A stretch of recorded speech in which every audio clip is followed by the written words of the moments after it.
ಚಿಂತಾಮಣಿಯಲ್ಲಿ space on wheels ಪ್ರದರ್ಶನ ಇಡೀ ಜಗತ್ತಿಗೆ ದಾರಿ ದೀಪವಾದ ಭಾರತದ ಚಂದ್ರಯಾನ ಸಾಧನೆ. ಚಿಂತಾಮಣಿ ಬಾಹ್ಯಾಕಾಶ ಮತ್ತು ರಕ್ಷಣಾ ಕ್ಷೇತ್ರದಲ್ಲಿ ಭಾರತದ ಸಾಧನೆ ಹಾಗೂ ಆಧಿಪತ್ಯವನ್ನು ಸಾರುವ ಅತ್ಯಂತ ಪ್ರತಿಷ್ಠಿತ ರಾಷ್ಟ್ರೀಯ ಉಪಕ್ರಮವಾದ ಸ್ಪೇಸ್ ಆನ್ ವೀಲ್ಸ್ ಪ್ರದರ್ಶನವನ್ನು ಚಿಂತಾಮಣಿ ನಗರದ ಮಲ್ಲೇಶ್ವರ ದೇವಸ್ಥಾನದ ಬಳಿ ಇರುವ ಗ್ಲೋಬಲ್ ಅಕಾಡೆಮಿಯಲ್ಲಿ ಹಮ್ಮಿಕೊಳ್ಳಲಾಗಿತ್ತು. ಶಾಲಾ ವಿದ್ಯಾರ್ಥಿಗಳಲ್ಲಿ ಮತ್ತು ಸಾರ್ವಜನಿಕರಲ್ಲಿ ಬಾಹ್ಯಾಕಾಶ ಹಾಗೂ ರಕ್ಷಣಾ ತಂತ್ರಜ್ಞಾನದ ಬಗ್ಗೆ ಜಾಗೃತಿ ಮೂಡಿಸುವ ಉದ್ದೇಶದಿಂದ ಈ ವಿಶೇಷ ಕಾರ್ಯಕ್ರಮವನ್ನು ಆಯೋಜಿಸಲಾಗಿತ್ತು. ಜಾಗತಿಕ ಮಟ್ಟದಲ್ಲಿ ಭಾರತೀಯ ಬಾಹ್ಯಾಕಾಶ ಸಂಶೋಧನಾ ಸಂಸ್ಥೆ ಇಸ್ರೋ ಇತಿಹಾಸ ನಿರ್ಮಿಸಿದೆ. ಭಾರತದ ಮಹತ್ವಾಕಾಂಕ್ಷೆಯ ಚಂದ್ರಯಾನ ಮಿಷನ್, ಅದರಲ್ಲೂ ವಿಶೇಷವಾಗಿ ಚಂದ್ರನ ದಕ್ಷಿಣ ಧ್ರುವದಲ್ಲಿ ವಿಕ್ರಮ್ ಲ್ಯಾಂಡರ್ ಮತ್ತು ಪ್ರಗ್ಯಾನ್ ರೋವರ್ ಯಶಸ್ವಿಯಾಗಿ ಸಾಫ್ಟ್ ಲ್ಯಾಂಡಿಂಗ್ ಮಾಡುವ ಮೂಲಕ ಜಗತ್ತೇ ಅಚ್ಚರಿಪಡುವಂತಹ ಅದ್ಭುತ ಸಾಧನೆ ಮಾಡಿದೆ. ಯಾರೂ ತಲುಪದ, ಸೂರ್ಯನ ಬೆಳಕೆ ಬೀಳದ ಕತ್ತಲೆಯ ಆ ಪ್ರದೇಶದಲ್ಲಿ ತಾಪಮಾನ, ವಾತಾವರಣ, ಖನಿಜಗಳು ಮತ್ತು ನೀರಿನ ಅಂಶದ ಬಗ್ಗೆ ಇಸ್ರೋ ನಡೆಸುತ್ತಿರುವ ಸಂಶೋಧನೆಗಳು ಇಡೀ ಪ್ರಪಂಚಕ್ಕೆ ಹೊಸ ದಾರಿದೀಪವಾಗಿವೆ. ಇದು ಭಾರತದ ತಾಂತ್ರಿಕ ಸಾಮರ್ಥ್ಯಕ್ಕೆ ಸಾಕ್ಷಿಯಾಗಿದೆ.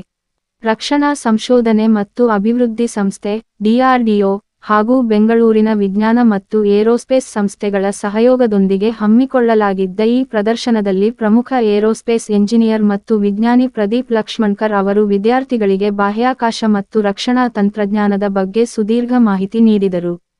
ಅವರು ಸ್ವಯಂಪ್ರೇರಿತರಾಗಿ ಈವರೆಗೆ ವಿವಿಧ ರಾಜ್ಯಗಳ ಲಕ್ಷಾಂತರ ವಿದ್ಯಾರ್ಥಿಗಳನ್ನು ತಲುಪಿ ಜಾಗೃತಿ ಮೂಡಿಸುತ್ತಿದ್ದಾರೆ. ವಿಶೇಷವಾಗಿ ವಿನ್ಯಾಸಗೊಳಿಸಲಾದ ಬಸ್ನಲ್ಲಿ ಮೊಬೈಲ್ ಸ್ಪೇಸ್ ಬಸ್, ಉಪಗ್ರಹಗಳ ಕಾರ್ಯವೈಖರಿ, ಹವಾಮಾನ ಮುನ್ಸೂಚನೆ, ಸಂವಹನ ವ್ಯವಸ್ಥೆ ಹಾಗೂ ವಿಪತ್ತು ನಿರ್ವಹಣೆಯಲ್ಲಿ ಉಪಗ್ರಹಗಳ ಪಾತ್ರದ ಬಗ್ಗೆ ಪ್ರಾತ್ಯಕ್ಷಿಕೆ ನೀಡಲಾಯಿತು. ಕಾರ್ಯಕ್ರಮದಲ್ಲಿ ಭಾರತದ ಹೆಮ್ಮೆಯ ದೇಶೀಯ ತಂತ್ರಜ್ಞಾನದ ಎಲ್ಸಿಎ ತೇಜಸ್ ಯುದ್ಧ ವಿಮಾನದ ಮಾದರಿಯನ್ನು ಪ್ರದರ್ಶಿಸಲಾಯಿತು. ಇದು 4.5 ಜನರೇಷನ್ನ ಸಿಂಗಲ್ ಇಂಜಿನ್ ಮಲ್ಟಿರೋಲ್ ಯುದ್ಧ ವಿಮಾನವಾಗಿದ್ದು, ಭಾರತೀಯ ಸೇನೆಯ ರಕ್ಷಣಾ ಕವಚವಾಗಿದೆ. ಇದರೊಂದಿಗೆ ಭವಿಷ್ಯದ ಅಡ್ವಾನ್ಸ್ಡ್ ಮೀಡಿಯಂ ಕಾಂಬ್ಯಾಟ್ ಏರ್ಕ್ರಾಫ್ಟ್ ಅಮ್ಕಾ 5ನೇ ಜನರೇಷನ್ನ ಸ್ಟೆಲ್ತ್ ತಂತ್ರಜ್ಞಾನದ ರಡಾರ್ಗಳಿಗೆ ಸಿಗದ ತಂತ್ರಜ್ಞಾನ ಬಗ್ಗೆಯೂ ವಿದ್ಯಾರ್ಥಿಗಳಿಗೆ ವಿವರಿಸಲಾಯಿತು. ಈ ಪ್ರದರ್ಶನದಲ್ಲಿ ಗ್ಲೋಬಲ್ ಅಕಾಡೆಮಿಯ ಮುಖ್ಯ ಶಿಕ್ಷಕಿಯರಾದ ಸುನಿತಾ, ರವಿ, ಧನುಷ್ ಹಾಗೂ ನೂರಾರು ವಿದ್ಯಾರ್ಥಿಗಳು ಉತ್ಸಾಹದಿಂದ ಪಾಲ್ಗೊಂಡು ಬಾಹ್ಯಾಕಾಶ ಮತ್ತು ರಕ್ಷಣಾ ವಿಜ್ಞಾನದ ಮಾಹಿತಿಯನ್ನು ಪಡೆದುಕೊಂಡರು.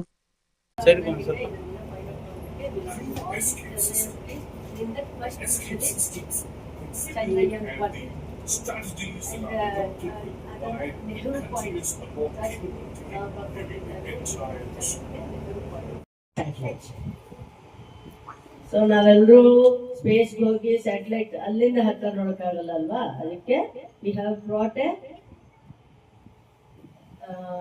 Bus which is full of satellites. Okay, ಒಳಗಡೆ ಸ್ಯಾಟಲೈಟ್ ಮಾಡೆಲ್ಸ್ ಇದೆ. Will explain you there which satellite is doing what work, ಯಾವ ಸ್ಯಾಟಲೈಟ್ ನಮ್ಗೆ ಏನೇನು ಇನ್ಫಾರ್ಮೇಶನ್ ಕೊಡುತ್ತೆ. ಇವತ್ತು ನೀವು ನಿಮ್ಮ ಪಕ್ಕದ ಮನೆಗೆ ಹೋಗ್ಬೇಕಾದ್ರೆ ಅಥವಾ ಯಾವ್ದೋ ಮನೆಗೆ ಹೋಗ್ಬೇಕಾದ್ರೆ, ಸರ್ ನಿಮ್ಮ ಮನೆ ಅಡ್ರೆಸ್ ಹೇಳಿ ಅಂತ ಕೇಳ್ತೀರಾ? ಹೇಳ್ತೀವಾ?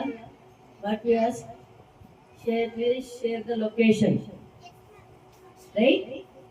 So who is sharing this location information? Satellites. For that, different satellite is for weather. Today, what is the temperature? How much rainfall is going to happen?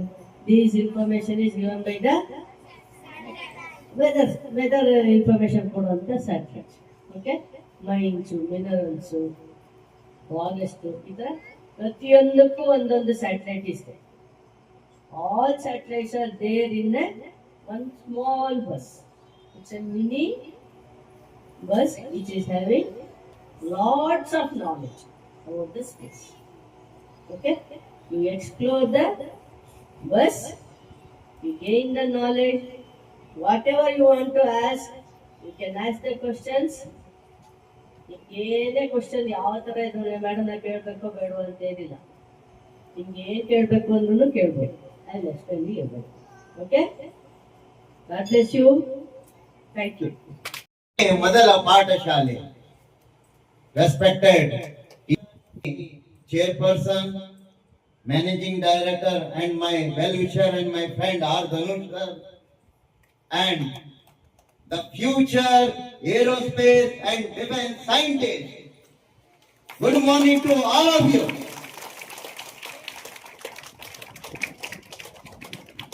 You know why we are here? Anyone? ಯಾರಿಗಾದ್ರೂ ಗೊತ್ತಾ ನಾವು ಹೇಗೆ ಇಲ್ಲಿ ಕಾರ್ಯಕ್ರಮವನ್ನು ಮಾಡ್ತಾ ಇರೋದಂತ? Anyone? Okay. You stand. Stand. ಹೇಳು. Why we are here? Please give it to the mic. Ask.